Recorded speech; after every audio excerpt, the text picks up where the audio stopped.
Allah yang begitu mengasihi kami Tuhan, Allah yang sudah mau berkorban untuk kami Tuhan. Allah, Kau Yesus adalah Allah untuk kami Tuhan, supaya kami layak di hadapan Engkau, supaya kami bisa datang ke hadirat-Mu ya Tuhan. Terima kasih Tuhan, terima kasih. Terima kasih untuk setiap tetes darah yang sudah Engkau curahkan. Terima kasih untuk setiap bilur yang sudah Engkau alami ya Tuhan. Terima kasih untuk setiap kesakitan, kesedihan yang Engkau alami ya Tuhan. Karena kami tahu Tuhan, semua Engkau lakukan dan Engkau kerjakan untuk kami ya Tuhan.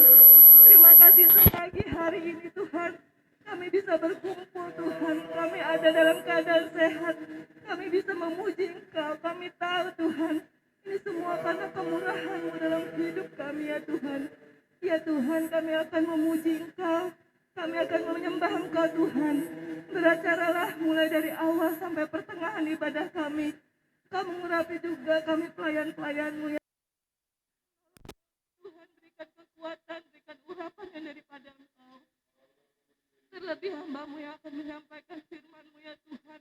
Kiranya Engkau yang menaruh perkataan dan hati-Mu di dalam hidupnya ya Tuhan, supaya dia bisa menyampaikan isi hati-Mu kepada kami semua Tuhan. Kami bisa menjadi kuat, kami bisa menjadi sembuh, kami bisa menjadi semakin kokoh di dalam Engkau Tuhan.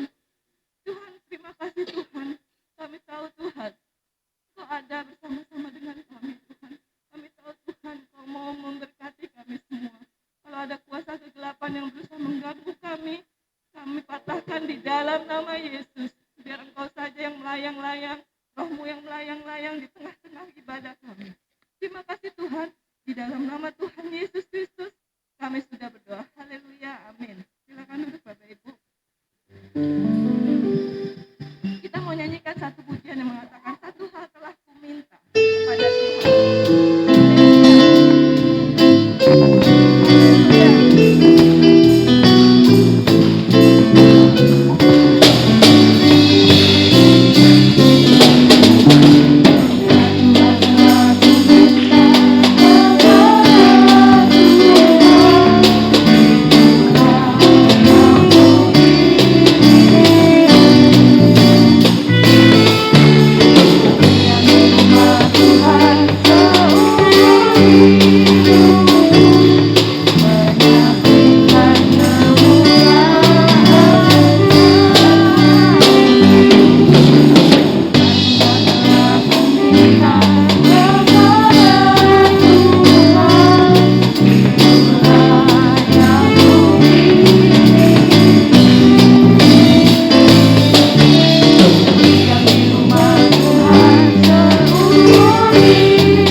berada di rumah Tuhan, kita bisa menikmati semua itu. Ya, kita bangkit berdiri, kita nyanyikan satu lagu yang mengatakan Tuhanlah kekuatan dan makhluk. Haleluya.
Karena Yesus sudah menang, maka kami umat-umat pemenang.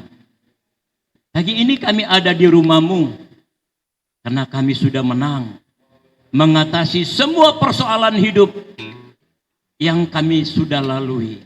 Dan pagi ini ada berkat baru bagi kami, ada kekuatan baru bagi kami untuk kami boleh menjalani hari-hari kami. Kami tidak tahu apa yang akan terjadi di depan kami.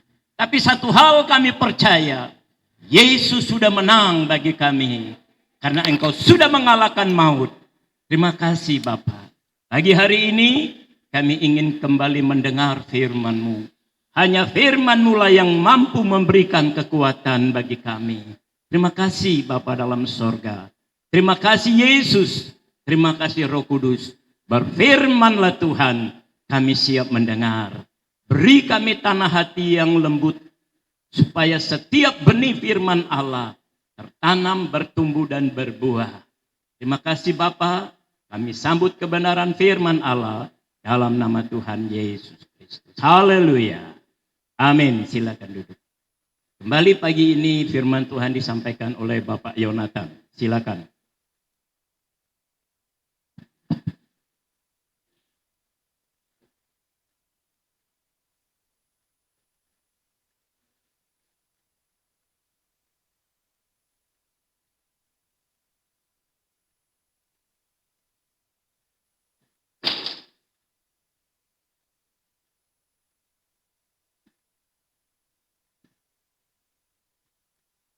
Puji Tuhan, selamat pagi. Apa kabar Bapak Ibu Saudara sekalian? Apa kabar? Puji Tuhan, kalau luar biasa. Mari untuk mempersingkat waktu kita segera masuk dalam pemberitaan firman Tuhan. Pagi hari mari sama-sama kita buka di dalam kitab Yeremia pasal yang ke-17 ayat yang ke-5 sampai yang ke-8. Kita akan baca ayat firman Tuhan ini secara bergantian. Saya baca ayat 5, saudara baca ayat 6, saya baca ayat 7, saudara baca ayat 8. Sudah siap? Mari kita sama-sama membaca firman Tuhan. Yeremia pasal 17 ayat yang ke-5. Beginilah firman Tuhan, terkutuklah orang yang mengandalkan manusia, yang mengandalkan kekuatannya sendiri, dan yang hatinya menjauh daripada Tuhan. Ayat 6.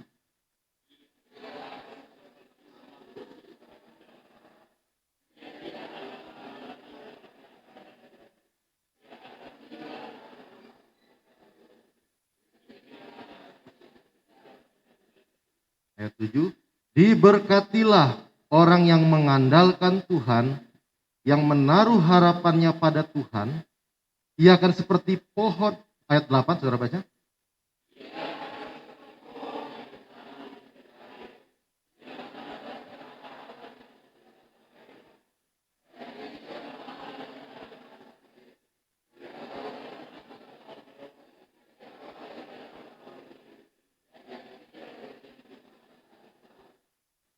Ya, puji Tuhan. Saya yakin saudara-saudara sudah cukup akrab dengan ayat-ayat ini.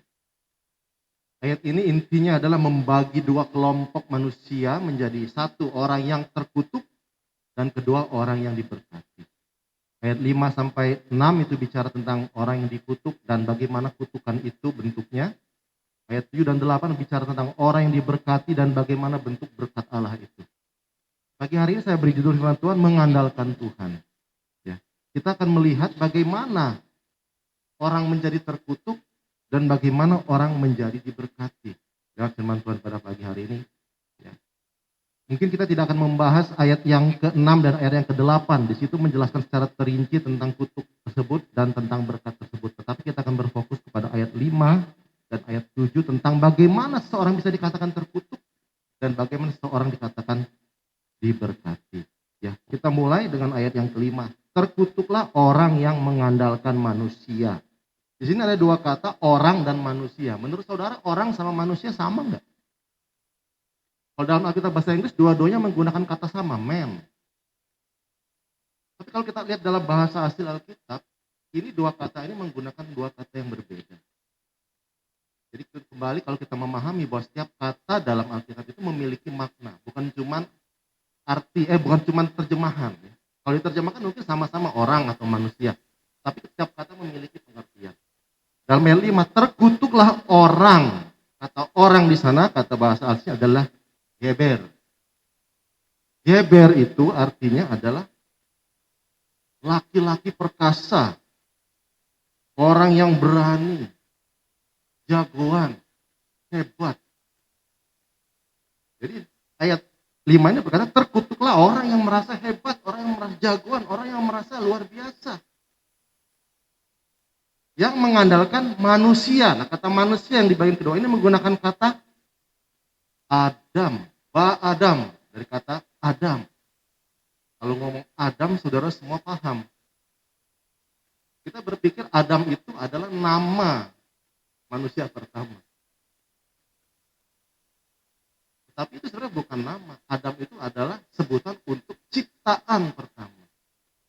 Di dalam Kejadian 1 ayat 26 dikatakan, berfirmanlah Allah, baiklah kita menjadikan manusia menurut gambar dan rupa kita. Kata manusia di sini adalah Adam. Adam. Jadi ada dua kata orang dan manusia di sini yang mempunyai arti yang berbeda. Kata orang pertama adalah manusia yang merasa hebat, merasa kuat, merasa mampu, merasa sanggup. Dan yang mengandalkan manusia, yang mengandalkan keadamannya. Apa artinya kata? Adam itu artinya ciptaan. Jadi kata Adam digunakan dalam konteks penciptaan. Makanya muncul di Kejadian 1 ayat 20. Pertama kali kata manusia muncul menggunakan kata Adam. Ada lagi kata untuk menggambarkan laki-laki, ada lagi dalam Alkitab. Is, itu laki-laki juga. Tapi di sini menggunakan kata Adam, artinya apa? Terkutuklah. Ya, pertama, bagaimana kalau terkutuk? Orang yang merasa hebat, orang yang merasa kuat, geber.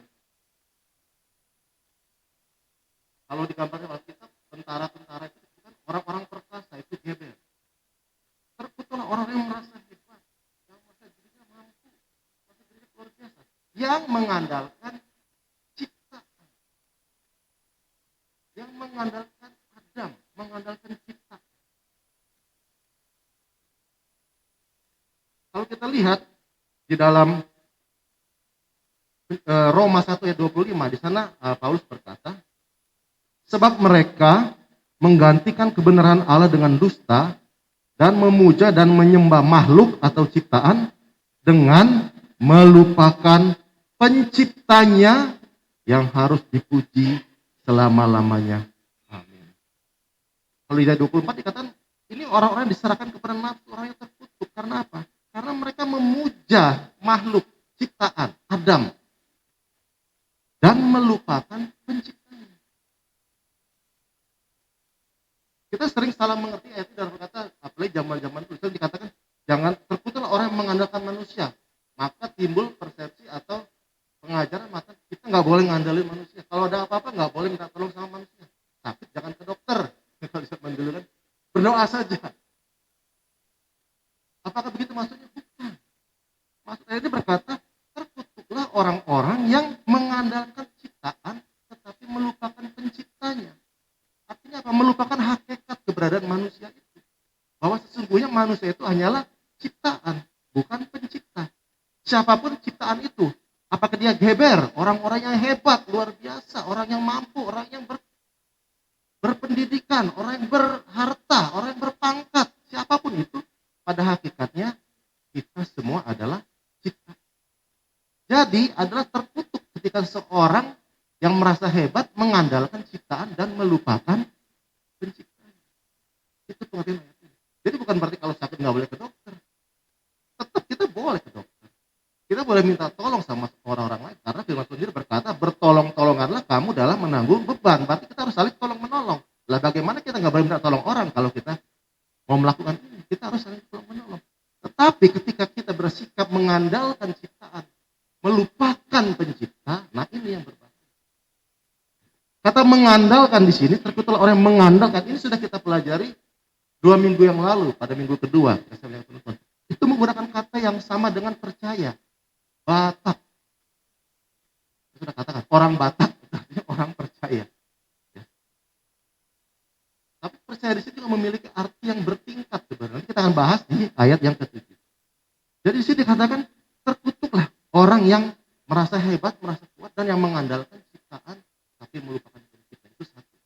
Orang terkutuk ketika dia merasa hebat, mengandalkan ciptaan, melupakan pencipta. Merupakan hakikat kemanusiaan.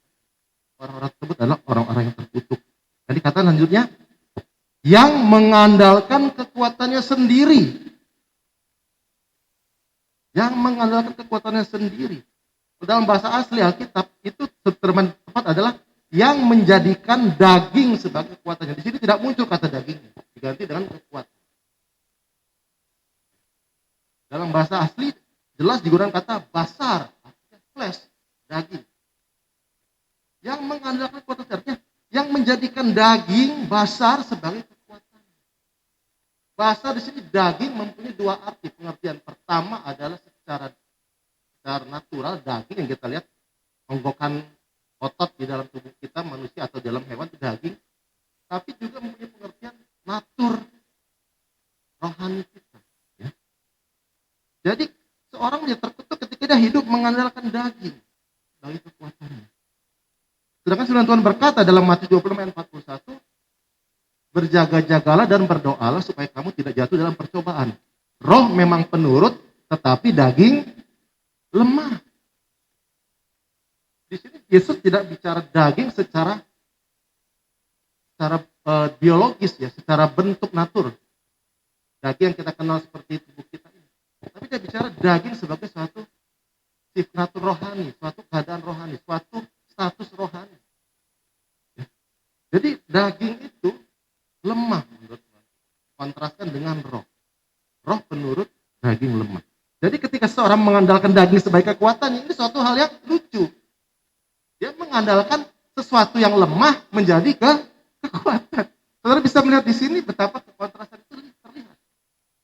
Yang mengandalkan daging dalam kurung kelemahan menjadi kekuatan. Hal yang sangat konyol. Banyak orang mengandalkan kelemahannya sebagai kekuatannya. Ini ada suatu hal yang sungguh-sungguh bodoh. Ya. Makanya dikata orang seperti itu menjadi orang terkutuk. Karena dia melakukan sesuatu yang secara logis nggak masuk akal. Mengandalkan kelemahan untuk menjadi kekuatan. Sedangkan natur rohani daging itu dikatakan di dalam Roma pasal 8 ayat 5 sampai 9 itu dijelaskan dengan jelas bagaimana daging dan roh itu bertentangan. Kalau kita mau baca, saya akan bacakan mungkin di Roma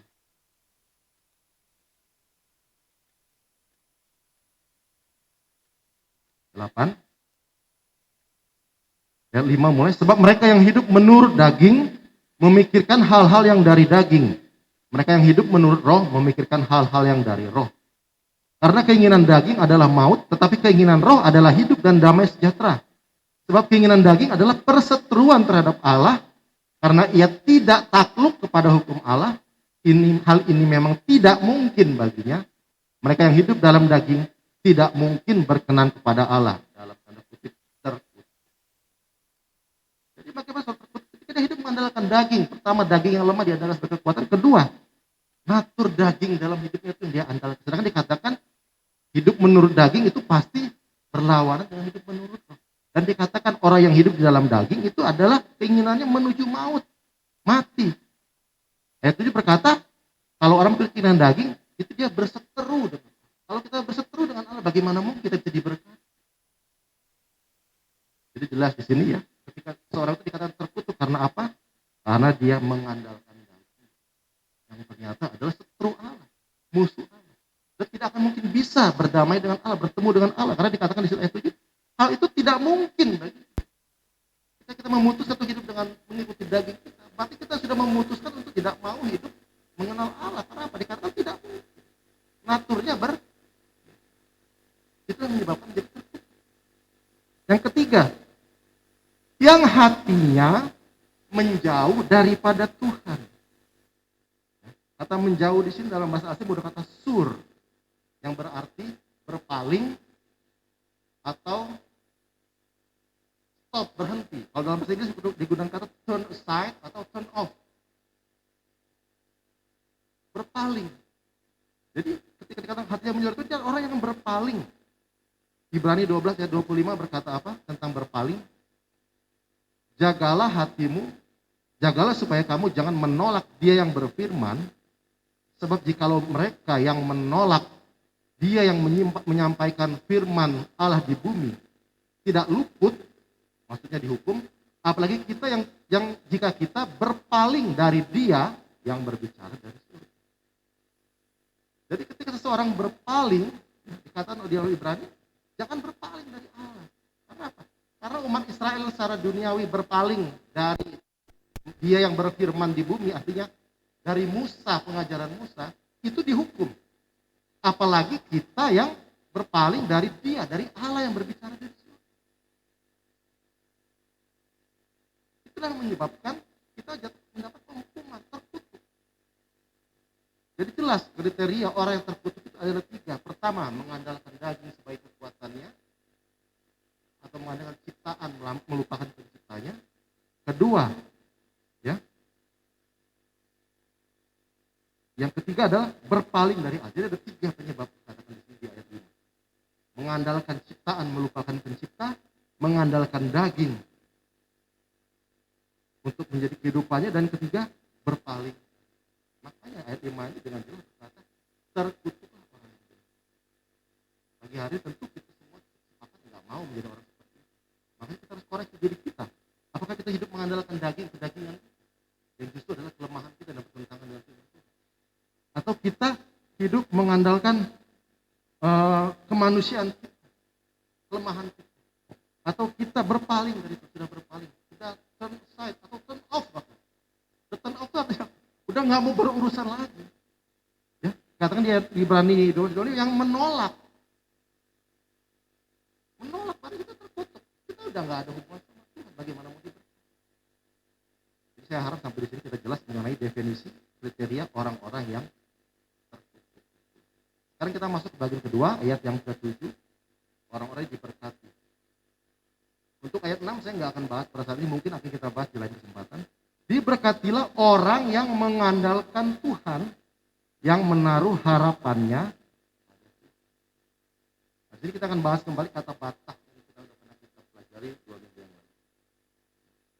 Mengandalkannya bukan kata batah. Batah itu percaya, seperti yang dikatakan dalam Amsal. Percayalah kepada Tuhan dengan segenap hatimu dan janganlah mengandalkan kekuatan sendiri. Batah sama kata percaya. Jadi ada tingkatan makna di dalam kata batah. Pertama, arti kata batah itu adalah percaya, seperti yang disebutkan di dalam Amsal. Ini adalah dasar. Percaya itu adalah dasar. Makna yang paling dasar. Yohanes 3, 15-16. Ayat 16 berkata, karena begitu besar kasih Allah ke dunia ini sehingga Dia telah mengaruniakan anaknya yang tunggal, supaya barang siapa yang percaya tidak percaya itu adalah langkah awal menerima keselamatan. Harus langkah pertama. Saudara mau kuliah atau mau jadi sarjana harus TK dulu. Gak mungkin saudara ujuk-ujuk loncat ke S1 kuliah, gak bisa. Saudara harus melewati pendidikan SD dulu, dasar dulu. Percaya itu adalah langkah dasar, langkah awal. Kita harus percaya untuk menerima karya Yesus dalam kehidupan kita, karya keselamatan dalam kehidupan kita. Tapi percaya saja tidak cukup. Ibrani berkata, kamu berkata kamu percaya, iblis pun percaya. Dan dia gemetar. Jadi kalau cuma percaya kepada Tuhan, percaya kepada Allah, ya saudara percaya, iblis juga percaya. Tapi apa yang membuat itu menjadi suatu perbedaan, nah itu yang menentukan. Kalau hanya percaya, iblis pun percaya dikatakan oleh Tuhan, bahkan dia gemetar. Jadi orang yang diberkatilah itu adalah orang pertama yang percaya. Menerima Tuhan Yesus sebagai juru selamat, menerima karya Yesus dalam kehidupan. Kemudian yang kedua, arti batah itu adalah meningkat, mempercayakan. Ada satu perbedaan yang mendasar dari percaya dan mempercayai. Perbedaannya di mana? Ketika kita percaya pada sesuatu yang menjadi objek. Kita percaya Tuhan, Tuhan adalah objek percayanya kita, betul? Tapi ketika kita mempercayakan, orang yang kita percayakan yang menjadi subjek, kita yang menjadi objek. Mengerti sampai di situ? Di situ letak perbedaan. Saudara percaya kepada seseorang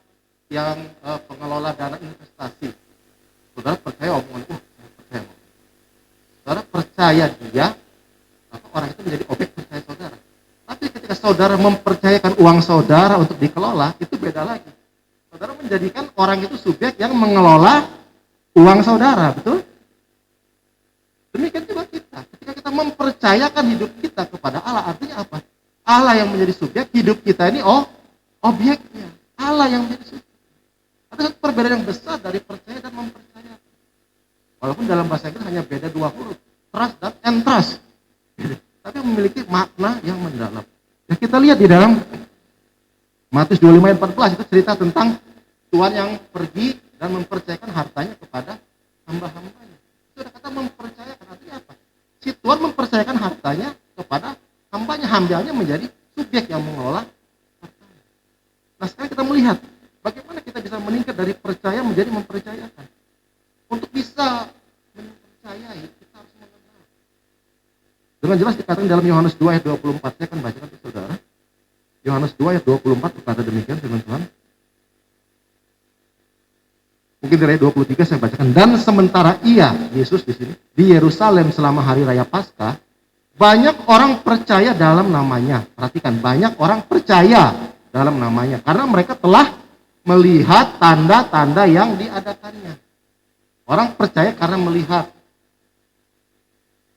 Ayat 24, tetapi Yesus sendiri, perhatikan, tidak mempercayakan dirinya kepada mereka. Karena apa? Karena ia mengenal mereka. Ini ada suatu hubungan yang aneh, yang unik ya. Jadi ada orang-orang banyak di Yerusalem mendengarkan Yesus, melihat Yesus bermujizat, mereka percaya. Tapi Yesus nggak mempercayakan diri kepada mereka. Karena apa? Karena Yesus kenal nih orang-orang. Ini dikatakan oleh Yesus ular beludak. Orang-orang yang percaya dengan mulut, tapi hatinya menjauh dari padaku, dikatakan oleh Tuhan. Bagaimana dia bisa mempercayakan dirinya kepada orang-orang yang demikian? Karena dia tahu orang-orang demikian yang akan menyalibkan dia. Mulutnya mengaku, tetapi hatinya. Jadi Yesus tidak bisa mempercayakan dirinya kepada orang-orang Yerusalem karena dia mengenal hati mereka. Nah, kalau begitu bagaimana sebenarnya? Dan kita juga akan pernah bisa mempercayakan diri kita kepada Tuhan sebenarnya kalau kita tidak mengenal. Saudara nggak mungkin mempercayakan diri saudara kepada seorang yang tidak saudara kenal.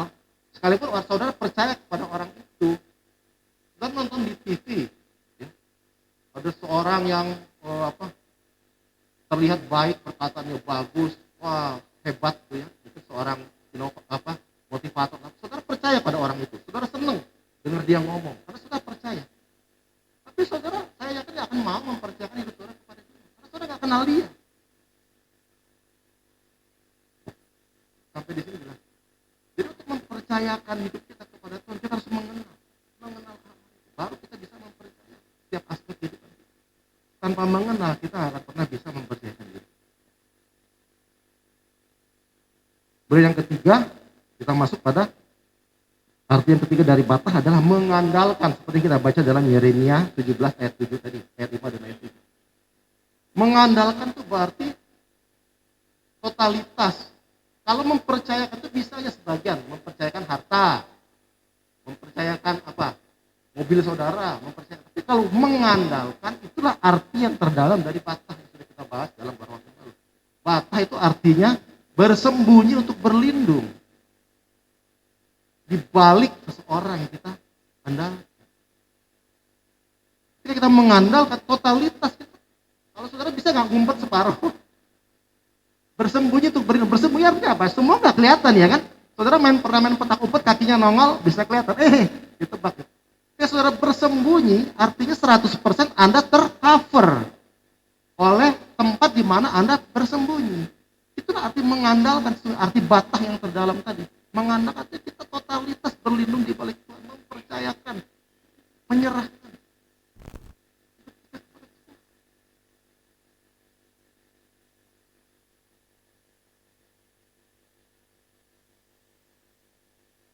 Maka dikatakan kita adalah orang-orang yang diberkati. Amin. Nah, sekarang kita melihat di sini percaya, mempercayakan, mengandalkan. Saudara sudah sampai tahap di mana? Sekedar percaya atau Atau saudara sudah mulai mempercayakan hidup saudara kepada Tuhan?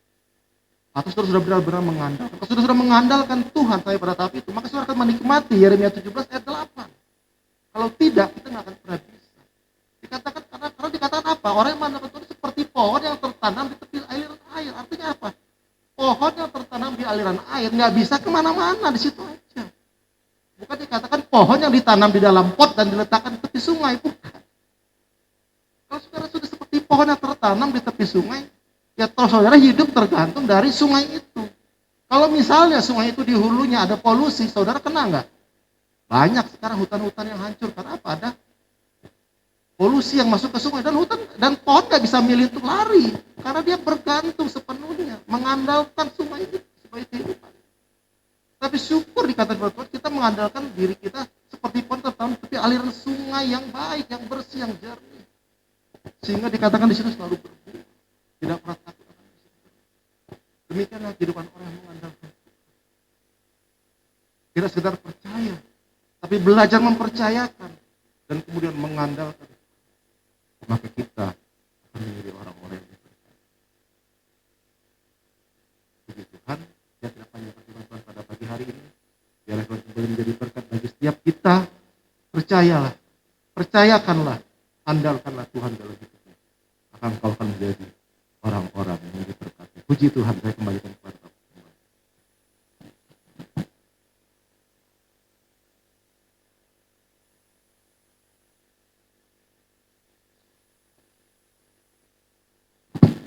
Haleluya.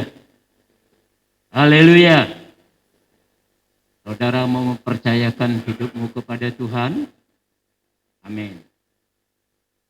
Sebab tanpa Tuhan kita tidak bisa berbuat apa-apa.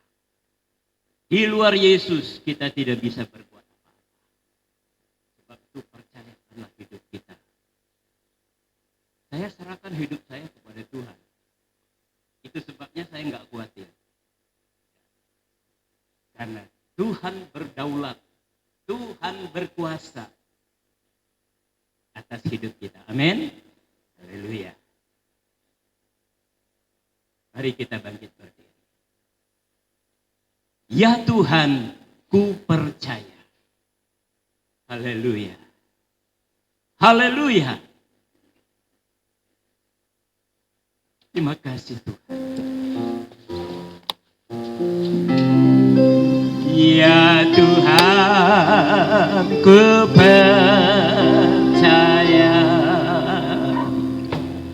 aku Yesus lewati mata,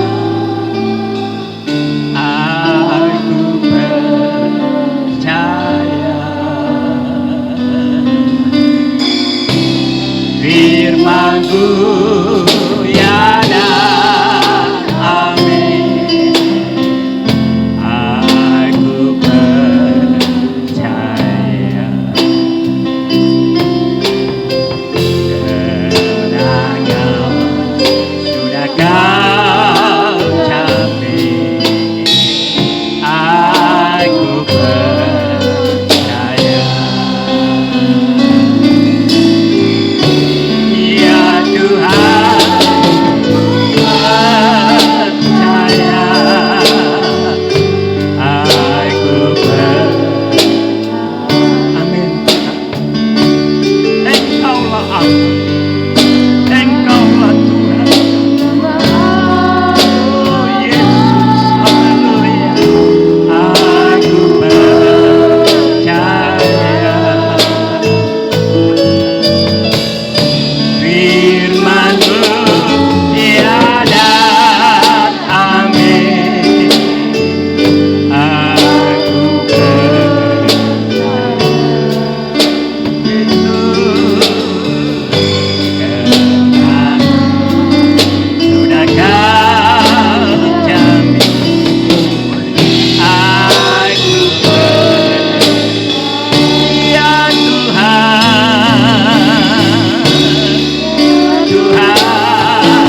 Hendrik Sanger berdoa.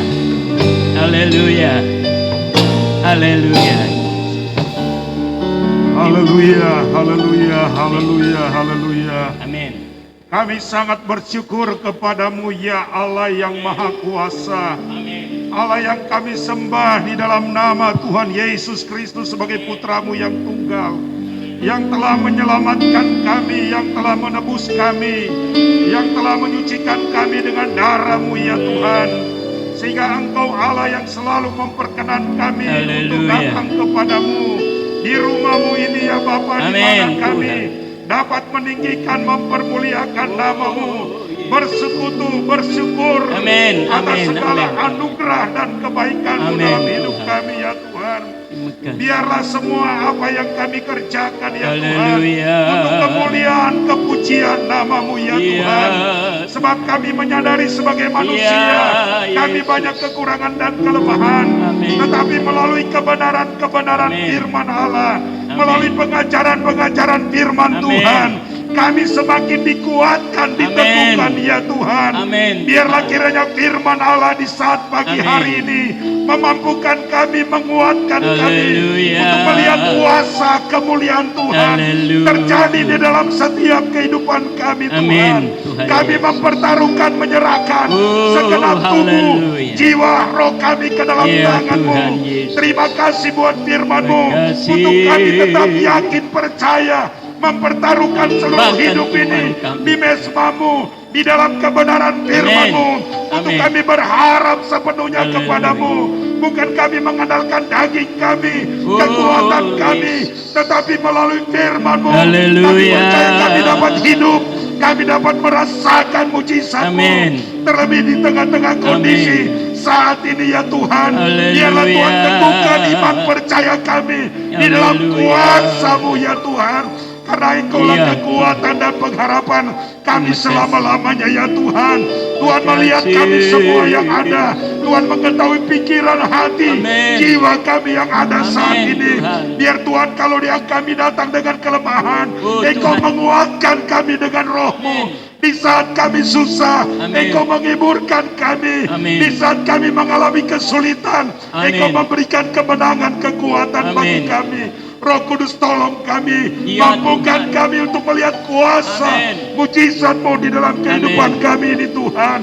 Terpuji-pujilah nama-Mu, materaikanlah firman-Mu dalam hati, pikiran kami, supaya kami dapat melakukan, mempraktekkan di dalam setiap kehidupan kami. Untuk kami melangkah dengan percaya bahwa Tuhan ada bersama kami. Urapi hamba-Mu yang sudah menyampaikan firman Allah, pakai selalu beliau di tengah-tengah pelayanan keluarga, apapun yang dikerjakan beliau Tuhan, memberkati dengan kuasa-Mu. Sungguh ajaib nama-Mu Tuhan. Kami sudah disegarkan dengan firman-Mu, kami sudah diteguhkan, dikuatkan, sehingga kami menjadi berkat dimanapun kami berada. Terima kasih Bapa. Sebagai ucapan syukur kami juga mau memberikan persembahan Tuhan. Kami mau memberi dengan penuh sukacita. Persembahan kami terimalah ya Tuhan. Biar semakin berkenan hidup kami kepadamu. Inilah hidup kami. Terima kasih, kami percaya kuasa mujizat itu nyata bagi kami. Di dalam nama Tuhan Yesus Kristus kami terima berkat-Mu. Haleluya, haleluya. Amin. Amin. Silakan duduk. Tuhan berkati. Saya mau menyampaikan pengumuman. Mulai minggu depan, bulan Oktober, ibadah kita kembali seperti biasa. Jadi, durasi ibadahnya dari jam 7 sampai jam 9. Kenapa? Karena waktu yang kita pergunakan selama ini, kita bisa mendengar kesaksian, kita bisa mendoakan saudara-saudara kita dan sebagainya. Tapi kalau cuma 1 jam, saudara perhatikan. Ya, suasana ibadahnya berbeda sekali. Dan lagi pemerintah sekarang sudah mengizinkan, sudah menurunkan level. Jadi mulai minggu depan ibadah kita kembali seperti semula, jam 7 sampai jam 9. Jadi saudara bisa bersaksi, kita bisa mendoakan, ya, kita bisa saling mendoakan dan sebagainya. Kemudian yang kedua, kita mendapat undangan. dari keluarga besar Bapak Siahaan, keluarganya si Kornel, ya, mengundang Bapak Ibu, Saudara, serta jemaat GPD Efrata untuk menghadiri acara resepsi, berarti pemberkatannya sudah. Acara resepsi pernikahan anak kami yang pertama, Agresia Elevitin Cecilia Roberta Siahaan, aduh panjang sekali namanya, ya, dan Norris Alberto, yang akan digelar pada hari Sabtu tanggal 9 Oktober. Jadi Sabtu sekali lagi. Sabtu ini tanggal 2, Sabtu sekali lagi. Tanggal 9, Bapak Ibu Jemaat GPD Efrata diundang untuk menghadiri acara resepsi yang akan diadakan hari Sabtu tanggal 9 Oktober jam 10 pagi sampai selesai. Tempat gedung pertemuan Bethesda Sola Gracia Depok. Jadi saudara tahu gedung pertemuan di Bethesda itu ada di Jalan Turi kalau tidak salah, ya. Jadi saudara semua kita diundang. Ingat, Sabtu sekali lagi, bukan Sabtu ini. Sabtu sekali lagi. Jadi saudaraku sekalian, mulai minggu besok tanggal 3 Oktober, minggu pertama kita adakan perjamuan kudus dan ibadah kita kembali seperti biasa. Juga persembahan sudah dijalankan kantong persembahan kembali. Sebab seperti ini, saudaraku sekalian, banyak jemaat yang kurang paham atau bagaimana. Sehingga saudaraku sekalian, saya perhatikan, khususnya di kotak perpuluhan, itu ada yang masukkan 2.000, saudaraku sekalian. Jadi saya berpikir, ini orang nggak memperhatikan. Ya, kan sudah dibagi, ada pembangunan, ada persembahan, ada perpuluhan milik Tuhan. Kalau sampai saudara memberi perpuluhan 2.000 rupiah, waduh, saya nggak bisa bayangkan. Nah sebab itu kita akan kembali jalankan persembahan supaya saudara tidak, mungkin saudara juga bingung, waduh banyak sekali ini yang mau diisi. Mulai minggu depan kembali kantong persembahan dijalankan, dan bagi saudara yang ingin mengembalikan milik Tuhan, saudara sudah disediakan tempatnya. Kiranya Tuhan memberkati. Mari kita bangkit berdiri, kita tamatkan ibadah kita pagi hari ini. Kiranya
Kami percaya akan firman-Mu, karena firman-Mu adalah kebenaran. Sebab itu pagi hari ini Tuhan, kami percaya kami adalah orang yang diberkati. Walaupun ada banyak hal yang kami hadapi dalam hidup ini, tapi kami percaya kami adalah orang yang menang. Karena Yesus sudah menang bagi kami. Yesus sumber berkat, memberkati umat-umat-Mu, baik jasmani terlebih rohani kami. Menjelang kedatangan Tuhan yang semakin dekat, kami ingin rohani kami senantiasa dibangkitkan, rohani kami disempurnakan. Terima kasih Bapa. Seberapa umat-Mu yang hadir pagi hari ini, Tuhan berkati. Berkati usaha mereka, berkati pekerjaan mereka, berkati rumah tangga mereka, berkati pelayanan mereka, terlebih berkati kesehatan mereka Tuhan. Dengan tubuh yang diberkati, kami boleh memuliakan Engkau, sebab Engkau layak ditinggikan, layak diagungkan, layak dimuliakan. Engkau Allah di atas segala Allah, Tuhan di atas segala Tuhan. Terima kasih Bapa dalam surga. Para pelayan Tuhan yang sudah ambil bagian pagi hari ini, Tuhan memberkati. Dengan demikian kami boleh senantiasa mendekatkan diri kepadamu Tuhan. Menjelang kedatangan Yesus yang semakin dekat. Dunia sudah memperlihatkan tanda-tanda Yesus akan segera datang. Sebab itu Tuhan, kami ingin Tuhan senantiasa menguatkan iman kami, supaya tidak ada di antara kami yang gugur dari iman, tapi kami semakin hari semakin kuat, semakin hari semakin mengasihi Tuhan menjelang kedatangan Yesus yang kedua kali. Terima kasih Bapa.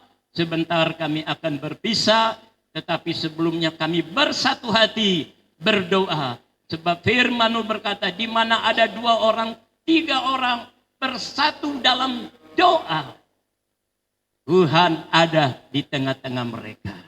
Pagi hari ini kami mau berdoa buat Ibu Sinaga. Tuhan, kami percaya Tuhan berkuasa untuk menyembuhkan Ibu Sinaga. Sebab itu kami berdoa dalam nama Yesus. Tuhan jamah Ibu Sinaga dan sembuhkan dia. Kami juga berdoa buat Ibu Rita Budi yang mengalami gangguan di bagian kaki. Kami berdoa dalam nama Yesus, Tuhan pulihkan kakinya supaya dia boleh kembali datang beribadah kepadamu. Kami berdoa buat Ibu Yuli yang sedang mengalami sakit kepala. Tuhan tolong, karena kami percaya Engkau berkuasa. Kuasa-Mu tidak pernah berubah dulu, sekarang sampai selama-lamanya. Dalam nama Yesus, Tuhan jamah dan sembuhkan. Demikian juga saudara-saudara kami yang lain yang tidak sempat hadir pagi hari ini.